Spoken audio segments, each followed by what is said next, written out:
Hello students, स्वागत है आप सभी का हमारे इस वीडियो सीरीज़ में।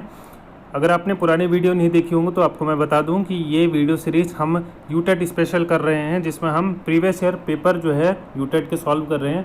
आप सभी को पता होना चाहिए कि अगर आप यूटेट देने जा रहे हो तो प्रीवियस ईयर पेपर बहुत ज़्यादा मोस्ट इंपॉर्टेंट रोल इफेक्ट करते हैं। बहुत बार ऐसा देखा गया है कि आपको डिट्टो क्वेश्चन देखने को मिल जाएंगे प्रीवियस ईयर पेपर को, ठीक है। तो इसलिए ये सीरीज़ हमने आप लोगों के लिए हेल्पफुल रहेगी, इसलिए सीरीज़ लॉन्च करिएगा। आपको ये सीरीज़ पसंद आती है कुछ सीरीज़ को लाइक करिएगा, वीडियो को कोई सुझाव हो तो कमेंट बॉक्स पे कमेंट जरूर कर सकते हैं, ठीक है। तो चलिए आज की वीडियो शुरू करते हैं। ईवीएस की पेपर रहने वाला है 2021 का ये पेपर है। ईवीएस के 30 क्वेश्चन इस वीडियो में देखने वाले हैं हम, ठीक है। चलिए शुरू करते हैं। पहला क्वेश्चन है, भोजन के बाद प्लास्टिक की जिन प्लेटों को फेंक दिया जाता है उनको दोबारा उपयोग नहीं करना चाहिए, क्यों? ये हल्के पदार्थ से बनी होती है, ये अवशेषीय पदार्थ से बनी होती है, ये जैव निम्नीकरण पदार्थ से बनी होती है, ये गैर जैव निम्नीकरण पदार्थ से बनी होती है, ठीक है। नॉन बायोडिग्रेडेबल ये होती हैं, तो इनका दोबारा जो है ये चीज़ नॉन बायोडिग्रेडेबल होती है, इसलिए इसका प्रयोग दोबारा नहीं करना चाहिए। ऑप्शन डी राइट आंसर है इसका। आगे देखिए क्वेश्चन नंबर 122, विश्व का सबसे तेज़ी के साथ घटने वाला प्राकृतिक संसाधन है वन, ठीक है। हमने क्या कर दिया, अपने फ़ायदे के लिए हम किसका दोहन करते हैं? वनों का दोहन करते हैं, और सबसे ज़्यादा ये तेज़ी से ये घट रहे हैं। ऑप्शन बी राइट आंसर हो जाएगा। क्वेश्चन नंबर 123, पर्यावरण अध्ययन में शैक्षिक भ्रमण का मूल उद्देश्य क्या होता है? बच्चों की ऊर्जा को विकसित करना, छात्रों के लिए प्रत्यक्ष अनुभव, समाजीकरण को बढ़ावा देना और टीम भावना का विकास करना। ऑप्शन बी इसका राइट आंसर हो जाएगा। छात्रों के लिए प्रत्यक्ष अनुभव प्रदान करना। ऑप्शन बी राइट आंसर हो जाएगा 123 का। आगे चलते हैं क्वेश्चन नंबर 124, पर्यावरण शिक्षा से अभिप्राय है विद्यार्थियों पर अतिरिक्त बोझ डालकर व्यस्त रखा जाए, पर्यावरण का समग्रता से ज्ञान कराना, विद्यार्थी का मनोरंजन हो, शिक्षा के माध्यम से पर्यावरण को दूषित होने से बचाना, ठीक है। ऑप्शन डी इसका राइट आंसर है। शिक्षा के माध्यम से बच्चों में पर्यावरण को दूषित होने से बचाने की जो है भावना का विकास करना, ठीक है। ऑप्शन डी बिल्कुल राइट आंसर है आपका। आगे देखिए क्वेश्चन नंबर 125, दोपहर के भोजन के अवकाश के बाद पर्यावरण अध्ययन पढ़ाते समय आप यह पाते हैं कि बच्चे पाठ में रुचि नहीं ले रहे हैं। ऐसे में आप क्या करेंगे? पाठ को रोचक बनाने के लिए बहुआयामी बुद्धि पर आधारित दृश्य श्रव्य सामग्री का प्रयोग करेंगे, प्रकरण को तुरंत बदल देंगे, बच्चों को बाहर मैदान में खेलने के लिए ले जाएंगे, कहेंगे कि वो डेस्क पर सर रख कर आराम करें। बिल्कुल आपका ऑप्शन ए राइट आंसर हो जाएगा। रोचक बनाने के लिए आप कुछ और लर्निंग मटेरियल्स का यूज़ कर सकते हैं, जो दृश्य विजुअल एड्स हो या फिर ऑडियो विजुअल एड्स हो, तो इस तरीके के पदार्थों का यूज़ कर सकते हैं आपके, ठीक है, सामग्रियों का। आगे देखिए क्वेश्चन नंबर 126, एनसीईआरटी की पाठ्यपुस्तक में पर्यावरण अध्ययन को उच्च प्राथमिकता और स्थान दिया गया है, ठीक है। इसका रीजन क्या है? विषयों को आधारभूत संकल्पनाओं की व्याख्या करने के लिए, चिंतन और विस्मय के लिए, शिक्षार्थियों को अवसर उपलब्ध कराने के लिए, तकनीकी शब्दावली का सटीक परिभाषाएं उपलब्ध कराने के लिए, अधिक संख्या में अभ्यास प्रश्न शामिल करने के लिए। इसका जो राइट आंसर हो जाएगा वो ऑप्शन बी राइट आंसर है। चिंतन और विस्मय के लिए शिक्षार्थियों को अवसर उपलब्ध कराने के लिए। ऑप्शन बी बिल्कुल राइट आंसर है। आगे देखिए क्वेश्चन नंबर 127, आंचल अपनी कक्षा 5 में पर्यावरण अध्ययन की कक्षा में अक्सर गहन जांच पड़ताल करने वाले कल्पनाशील प्रश्न पूछती है, ठीक है। तो उसके द्वारा इस प्रकार के प्रश्न करने का उद्देश्य ... सुधार करना है, अवलोकन कौशलों को, संवेगात्मक कौशलों को, चिंतन कौशलों को और बोलने संबंधी कौशलों को। जो इसका राइट आंसर हो जाएगा वो उसके चिंतन संबंधी कौशलों को सुधार करना है, इसका जो राइट आंसर, ठीक है। उसके माइंड पे, थिंकिंग पे ऐसे प्रश्न आते रहते हैं, तो वो उन कौशलों को दूर करने के लिए ये इस टाइप के प्रश्न करती रहती है, ठीक है। ऑप्शन सी राइट आंसर हो जाएगा, थिंकिंग स्किल्स। क्वेश्चन नंबर 128, एक शिक्षक प्रत्येक बच्चे को अपने घरों में रद्दी सामग्री से कुछ उपयोगी वस्तु बनाने के लिए कहता है, शिक्षक का अभिप्राय क्या नहीं है? देखिए ये क्वेश्चन फिर से रिपीट हुआ है। ये क्वेश्चन आपने अगर पुरानी वीडियो देखी है हमारी तो उस पर ये क्वेश्चन जरूर आया है, 2022 के पेपर में भी ये क्वेश्चन आया हुआ है, ठीक है। तो इसका जो मेन उद्देश्य रहता है, कक्षा में श्रेष्ठ विद्यार्थी के बारे में निर्णय करना, ये उसका उद्देश्य नहीं रहता है। कौन सा नहीं रहता है पूछ रहा है, तो ऑप्शन ए राइट आंसर हो जाएगा। इससे आप ये नहीं बता सकते हो कि कक्षा में कौन बच्चा श्रेष्ठ है करके, इसके निर्णय निकालने के लिए ये एक्टिविटी नहीं कराओगे, ठीक है। आगे देखिए क्वेश्चन नंबर 129, संसार में सबसे बड़ा पारिस्थितिक तंत्र है जंगल, घास का मैदान, झील और सागर। इसका राइट आंसर हो जाएगा आपका ऑप्शन डी सागर में। सागर में क्या होता है, सबसे ज़्यादा आपको इकोसिस्टम मिलेगा, ठीक है। सबसे बड़ा इकोसिस्टम सागर में मिलेगा। ऐसे ऐसे जीव आपको देखने को मिलेंगे जिनका अभी मतलब ऐसे ऐसे जीव अस्तित्व में हैं जिनको मनुष्य ने कभी देखा नहीं है, कभी सुना नहीं है, कभी उनके बारे में जाना नहीं है, ऐसा बोला जाता है। सागर में ऐसे ऐसे जीव आपको देखने को मिलेंगे, ठीक है। तो लार्जेस्ट इकोसिस्टम जो है आपका समुद्र के अंदर ओशियन में पाया जाता है। आगे देखिए क्वेश्चन नंबर 130, भारत का प्रथम राष्ट्रीय उद्यान आपको पता होना चाहिए कि 1936 ये भी पूछा गया है। इसका नाम अभी वर्तमान में कॉर्बेट नेशनल पार्क है। इससे पहले इसका जब ये बना था हेली नेशनल पार्क के नाम से बना हुआ था 1936 में, ठीक है। ऑप्शन सी राइट आंसर हो जाएगा। वर्तमान में इसका नाम क्या है? Corbett national park. Question number 131, गाँव में लकड़ी का उपयोग ईंधन के रूप में करते हैं क्योंकि इसे एक आदर्श ईंधन माना जाता है। यह आसानी से उपलब्ध और सस्ती है, यह पर्यावरण हितैषी है, यह आग आसानी से आग पकड़ लेती है। इसका राइट आंसर हो जाएगा ऑप्शन बी, क्योंकि गांव में यह आसानी से उपलब्ध हो जाती है लकड़ी और सस्ती भी है। सस्ती मतलब कहने का मतलब है आप एकदम फ्री भी बोल सकते हो गांव के परिप्रेक्ष्य से, ठीक है। तो ऑप्शन बी इसका राइट आंसर हो जाएगा। आगे देखिए क्वेश्चन नंबर 132, मृदा अपरदन इसके द्वारा रोका जा सकता है? वनों का विकास करके, वनों की कटाई करके, उर्वरकों का अत्यधिक प्रयोग करके, जंतु द्वारा अतिचारण करके, ठीक है। इसका राइट आंसर हो जाएगा ऑप्शन ए, वनों का विकास करके, ठीक है। क्योंकि आपको पता है कि अगर पेड़ लगाएंगे तो पेड़ अपने जड़ों से क्या करते हैं? मिट्टी और पानी को संरक्षित करे रहते हैं, ठीक है। अपने जड़ों में मिट्टी में जकड़े रहते हैं, तो मिट्टी को क्षरण होने से बचाते हैं, मृदा अपरदन होने से बचाते हैं। ऑप्शन ए आपका राइट आंसर हो जाएगा। आगे देखिए क्वेश्चन नंबर 133, गंगा कार्य योजना शुरू हुई थी, तो इसका राइट आंसर हो जाएगा 19, आपका बिल्कुल राइट आंसर हो जाएगा, ठीक है। आगे देखिए क्वेश्चन नंबर 134, रेडियो एक्टिविटी की तीव्रता किसमें मापी जाती है? ठीक है, रेडियो एक्टिविटी की तीव्रता मापी जाती है डेसिबल, क्यूरी, हर्ट्ज और इनमें से कोई नहीं। तो इसका राइट आंसर हो जाएगा आपका क्यूरी में मापी जाती है, ठीक है। जो आपका रेडियो एक्टिविटी होती है वो क्यूरी में मापी जाती है।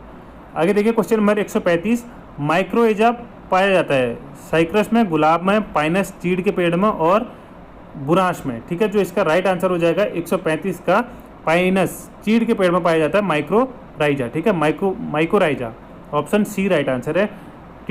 टीनिटस रोग में होता है, ठीक है। टीनिटस रोग किसमें होता है? कान से निरंतर घंटी की आवाज़, ठीक है। कान से निरंतर घंटी की आवाज़, आपका ए बिल्कुल राइट आंसर है।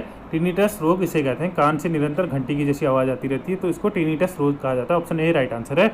आगे देखिए क्वेश्चन नंबर 137, निम्नलिखित में से कौन सा वायु प्रदूषक नहीं है? वायु को इफेक्ट नहीं कर रहा है, तो एक्सरेज जो किरण होती हैं ये वायु को इफेक्ट नहीं करती हैं। बाकी CO2, CO गैस जो होती है, SPM गैस, SO2, ये सारी वायु को इफेक्ट करती हैं। जो एक्सरेज होती हैं ये वायु को इफेक्ट नहीं करती। 137 का ए राइट आंसर हो जाएगा। क्वेश्चन नंबर 138 है, लघु हिमालय युग के लिए उत्तरदायी कारण क्या है? ठीक है, जो लघु हिमालय एज था, लिटिल आइस एज, इसके लिए जो मेन जो रीजन था वो ज्वालामुखी धूल। ऑप्शन बी इसका राइट आंसर हो जाएगा, ज्वालामुखी धूल। आगे देखिए, रहीम एक तालाब बनाकर पानी भरकर उसमें मछलियां डालता है, लेकिन तालाब में मछलियां जीवित नहीं रह पाती। इसका कारण क्या है? देखिए, पिछले क्वेश्चन में भी, पिछली बार की अभी थोड़ी देर पहले क्वेश्चन आया था कि जैविक कचरे से, पिछले पेपर में आया था शायद वो, जैविक कचरे से क्या होता है कि मछलियां मर जाती हैं, ठीक है। वैसे ही क्यों? क्योंकि उसमें क्या होता है कि ऑक्सीजन कम हो जाती है। ऐसे ही जो रवि खुद तालाब बनाता है तो उसमें ऑक्सीजन सप्लाई के लिए कोई संसाधन नहीं होता, इसलिए जो है मछलियां मर जाती हैं, ठीक है। पानी में घुलित ऑक्सीजन की अनुपस्थिति के कारण मछलियां मर जाती हैं। ऑप्शन बी इसका राइट आंसर हो जाएगा 139 का। आगे चलिए क्वेश्चन नंबर 140, सुरेश ने खेत में मटर बोने के बाद उसी खेत में बिना खाद के गेहूं का उत्पादन प्राप्त किया। इसका कारण है राइजोबियम जीवाणु, ठीक है। राइजोबियम जो जीवाणु जो मटर के उससे उत्पन्न होते हैं और गेहूं के लिए जो फायदेमंद होते हैं, तो ऑप्शन सी इसका राइट आंसर हो जाएगा, राइजोबियम जीवाणु। आगे देखिए क्वेश्चन नंबर 141, मृदा के संबंध में निम्नलिखित कथनों पर विचार कीजिए तथा कूट बताना है कि आपको कौन सा सही दिया गया है। मृदा भोजन और लकड़ी का मुख्य आधार है। मृदा एक प्रमुख संसाधन है। सभी समुदाय और उसकी संस्कृतियां मृदा पर आधारित होती है, ठीक है। तो जो इसका राइट आंसर हो जाएगा 141 का, पहला और दूसरा बिल्कुल ठीक है, तीसरा नहीं हो जाएगा, ठीक है। क्यों देखिए, क्योंकि तीसरे में कह रहा है सभी समुदाय। अब सभी समुदाय के लिए मृदा जरूरी नहीं होती। अभी हमने देखा कि जो जैव पारिस्थितिक तंत्र है वो ओशियन में सबसे बड़ा पाया जाता है, और समुद्र में जो जीव होते हैं उनके लिए मिट्टी की कोई आवश्यकता नहीं होती। तो यहाँ पर बोल रहा है कि सभी समुदाय के लिए संस्कृति मृदा आधारित होती है, तो सभी नहीं होती, केवल ज़मीन पर रहने वालों के लिए मृदा जरूरी होती है, बाकियों के लिए नहीं होती। तो पहला और दूसरा सही है, तो इसका मतलब ऑप्शन ए आपका राइट आंसर हो जाएगा। ए और 2 सही हैं, ठीक है, पहला और दूसरा सही है। आगे देखिए क्वेश्चन नंबर 142, निम्न में से कौन सा पृथ्वी के क्रस्ट सबसे प्रमुख तत्व हैं? ठीक है, पृथ्वी के क्रस्ट का सबसे, जो पृथ्वी के अंदर का भाग होता है वो क्रस्ट कहलाता है। तो उसका जो मेन जो है तत्व है वो है लोहा। ठीक है, सॉरी, उसके जो मेन वो है अंदर का, वो ऑक्सीजन है। ठीक है, क्रस्ट का जो मेन प्रमुख तत्व ऑक्सीजन होता है पृथ्वी के क्रस्ट का। ठीक है, ऑप्शन सी राइट आंसर हो जाएगा। आगे देखिए क्वेश्चन नंबर 143, भारत में निम्न में से किस प्रकार का वनावरण सबसे अधिक पाया जाता है? ठीक है, भारत में कौन सा जो वन है वो सबसे ज़्यादा पाया जाता है कह रहा है, तो इसका राइट आंसर हो जाएगा उष्णकटिबंधीय नम पर्णपाती वन। ऑप्शन बिल्कुल सी बिल्कुल राइट आंसर है। ठीक है, ऑप्शन सी राइट आंसर है, उष्णकटिबंधीय नम पर्णपाती वन। ठीक है, पर्णपाती वन। आगे देखिए क्वेश्चन नंबर 144 है आपका, एक प्रजाति हमेशा के लिए विलुप्त होने की प्रक्रिया का पहला चरण कौन सा होता है?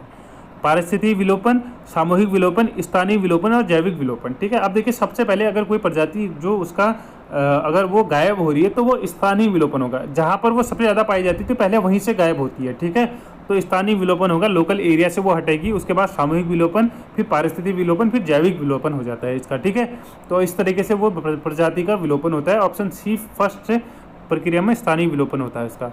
आगे देखिए क्वेश्चन नंबर 145, निम्नलिखित में से कौन सा एक वैश्विक स्तर के जल के बारे में सत्य है? प्रति व्यक्ति उपलब्धता जल पर्याप्त नहीं है, हम पानी का पुनः प्रयोग नहीं कर सकते हैं, पानी प्रचुर मात्रा में मौजूद है किंतु फिर भी इसकी कमी है, विश्व में जल की कुल मात्रा लगातार कम होती जा रही है। तो ऑप्शन सी इसका राइट आंसर हो जाएगा। देखिए, पानी प्रचुर मात्रा में उपलब्ध है, आपको भी पता है कि हमारे पृथ्वी में 2 तिहाई पानी और 1 तिहाई जमीन है, तो प्रचुर मात्रा में उपलब्ध है किंतु फिर भी इसकी कमी है। ये ऐसा स्टेटमेंट इसलिए कहा जा रहा है क्योंकि पीने योग्य पानी उसमें से बहुत कम है, तो पानी है लेकिन फिर भी कम है। ऑप्शन सी इसका राइट आंसर हो जाएगा। ठीक है, आगे देखिए क्वेश्चन नंबर 146, निम्नलिखित में से कौन सा ईंधन न्यूनतम पर्यावरण प्रदूषण उत्पन्न करता है? डीजल, कोयला, हाइड्रोजन और केरोसिन। जो सबसे कम जो प्रदूषण उत्पन्न करता है वो हाइड्रोजन करता है। ठीक है, हाइड्रोजन ईंधन सबसे कम पर्यावरण प्रदूषण करता है। आगे देखिए क्वेश्चन नंबर 147, निम्नलिखित में से कौन सा पारिस्थितिकी का अजैविक घटक है? ठीक है, कौन सा पारिस्थितिकी का अजैविक घटक है पूछ रहा है? पौधे, कवक, ह्यूमस और बैक्टीरिया। इसका राइट आंसर हो जाएगा ह्यूमस। ह्यूमस जो है पारिस्थितिकी का अजैविक घटक माना जाता है। ऑप्शन सी बिल्कुल राइट आंसर है इसका।